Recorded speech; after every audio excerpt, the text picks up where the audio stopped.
नमस्कार, मैं हूं धर्मेंद्र। आप देख रहे हैं ऑनलाइन न्यूज इंडिया। जिसने तोड़फोड़ करके अपना घर बनाया, अब उसी के घर में तोड़फोड़ हो रही है।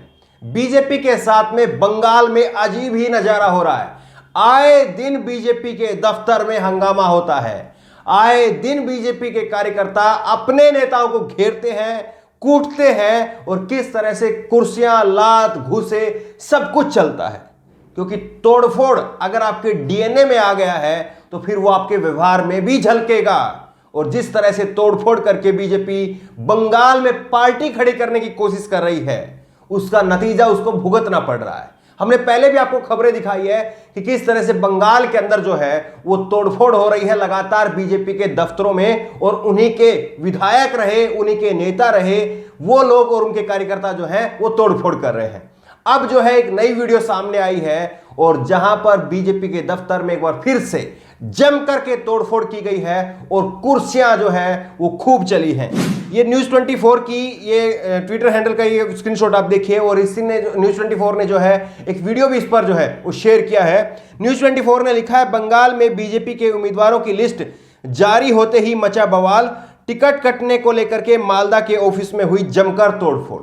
तो मालदा में जो है बीजेपी के दफ्तर में जम करके तोड़फोड़ हुई है। दरअसल इसकी वजह यह है कि बीजेपी जो है वो एक एक करके जो है वो टिकटों की घोषणा कर रही है, उम्मीदवारों की घोषणा कर रही है। जबकि ममता बनर्जी ने एक ही दिन में 294 में से 291 सीटों की घोषणा कर दी थी। जाहिर तौर पर जिसमें कॉन्फिडेंस होता है वो एक ही दिन में जो है वो टिकटों की घोषणा कर देता है, लेकिन जहां पर टूट फूट का डर होता है वो फूक फूक करके कदम रखता है और आखिरकार उसका नतीजा भी भुगतना पड़ता है। आप ये वीडियो देखिए किस तरह से जो है वो कुर्सियां चल रही हैं। ये सबके सामने आ गया है कि तोड़फोड़ करके आप आए थे और अब आपके ही घर में तोड़फोड़। बीजेपी के अंदर की ये अंतर्कलह बता रही है कि बीजेपी का संगठन बंगाल के अंदर कितना मजबूत है और कितना बिखरा हुआ है।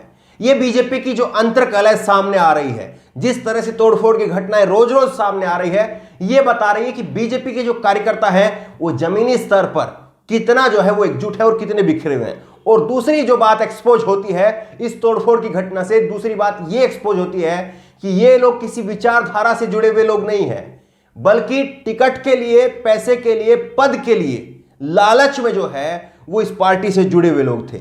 हालांकि जो राजनीति होती है वो किसी भी पार्टी के विचारधारा की वजह से कोई भी नेता कार्यकर्ता उसके साथ में जुड़ता है तो वो उसकी विचारधारा की वजह से जुड़ता है। लेकिन बीजेपी के अंदर जिस तरह की तोड़फोड़ हो रही है वो बता रही है कि यहां पर जितने भी लोग हैं वो केवल और केवल पैसे और पद के लालच में बीजेपी से जुड़े हुए हैं।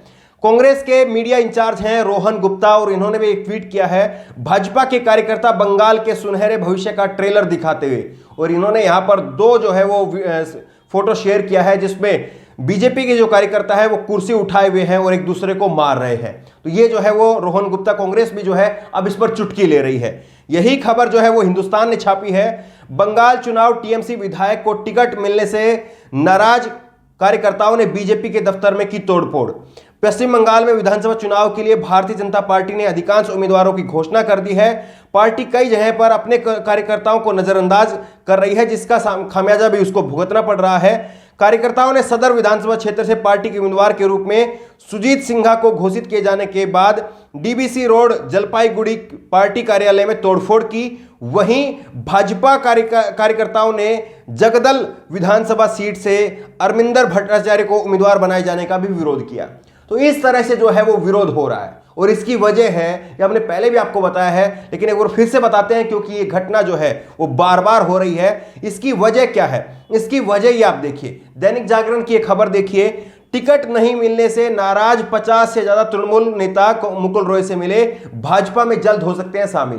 तो जिस वक्त में ममता बनर्जी ने अपने टिकटों की घोषणा की थी उसमें कई सारे विधायक जो काम नहीं कर रहे थे उनके टिकट काट दिए गए।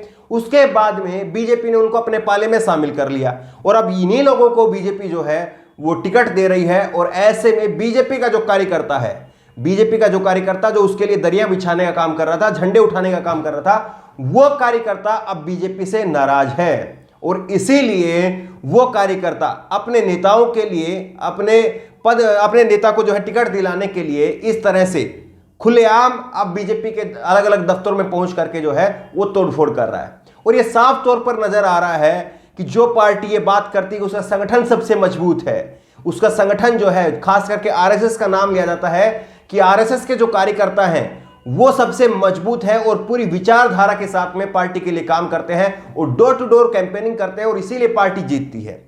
लेकिन ये अंतरकलह जो सामने आ रहा है ये बता रहा है कि पूरी तरह से, चाहे वो आरएसएस का कार्यकर्ता हो चाहे वो बीजेपी का कार्यकर्ता हो, वो एक्सपोज हो गए हैं कि कैसे ये लोग केवल पैसे और पद के लिए जो है वो पार्टी से जुड़े हुए थे। जब पार्टी ने इनको टिकट नहीं दिया, पद नहीं दिया, तो इन लोगों की अंतरकलह जो है वो सबके सामने आ गई है। अब ऐसे में सबसे बड़ा सवाल यह है कि कैसे फिर अमित शाह जो है वो 200 सीट जीतने का दावा करते हैं। क्या इन्हीं कार्यकर्ताओं के बलबूते पर वो 200 सीट जीतने का दावा करते हैं? जो कार्यकर्ता इस तरह से उन्हीं के दफ्तरों में जाकर के तोड़फोड़ नहीं मिल रहे हैं सिर्फ इस आधार पर कि उनको टिकट नहीं दिया गया, क्या इस आधार पर जो है बीजेपी ये दावा कर रही है कि उसको 200 सीटों से ज्यादा सीट मिलेगी पश्चिम बंगाल के अंदर? या फिर वही बात जो सोशल मीडिया पर चलती है कि ईवीएम है तो मुमकिन है, ईवीएम है इसीलिए बीजेपी की जीत मुमकिन है? क्योंकि अगर कार्यकर्ताओं के बलबूते पर वहां पर अगर बीजेपी जीत रही होती तो यह साफ तौर पर दिखता कि इस तरह की तस्वीरें नहीं आती। लेकिन अगर इस तरह की तस्वीरें आ रही है तो कार्यकर्ता जो संगठन है वो बीजेपी का कहीं पर भी जो है वो नजर नहीं आ रहा है और केवल फिर सोशल मीडिया की जो तुर्रा है, सोशल मीडिया पर जो तर्क दिया जाता है वही तर्क जो है फिर सटीक बैठता है अगर बीजेपी वाकई पश्चिम बंगाल में अच्छा करती है तो।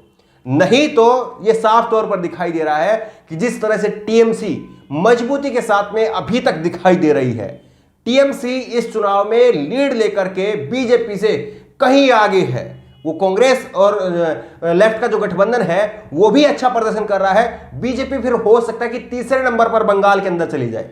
और जिस तरह से प्रशांत किशोर ने दावा किया था कि बीजेपी 3 डिजिट में भी नहीं पहुंचेगी, वो दावा जो है फिर सटीक नजर आएगा, क्योंकि जिस तरह की तस्वीरें आ रही हैं इससे लगता नहीं है कि बीजेपी की 70-80 सीटें भी आ जाए।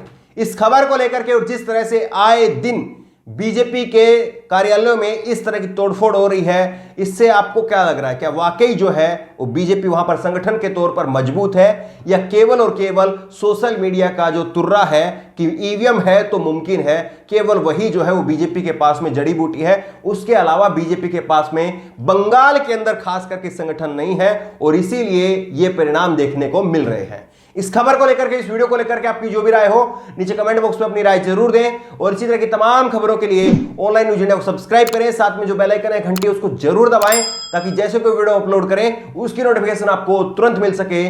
और साथ ही 24 घंटे ऑनलाइन न्यूज इंडिया की वेबसाइट पर खबरों को पढ़ने के लिए नीचे कमेंट बॉक्स में लिंक दिया है, उस लिंक पर जाकर भी आप 24 घंटे onlinenewsindia.co.in पर जाकर के 24 घंटे खबरें पढ़ सकते हैं। धन्यवाद। इस खबर को अभी लाइक करें, शेयर करें, अभी चैनल को सब्सक्राइब करें और घंटी जरूर दबाएं।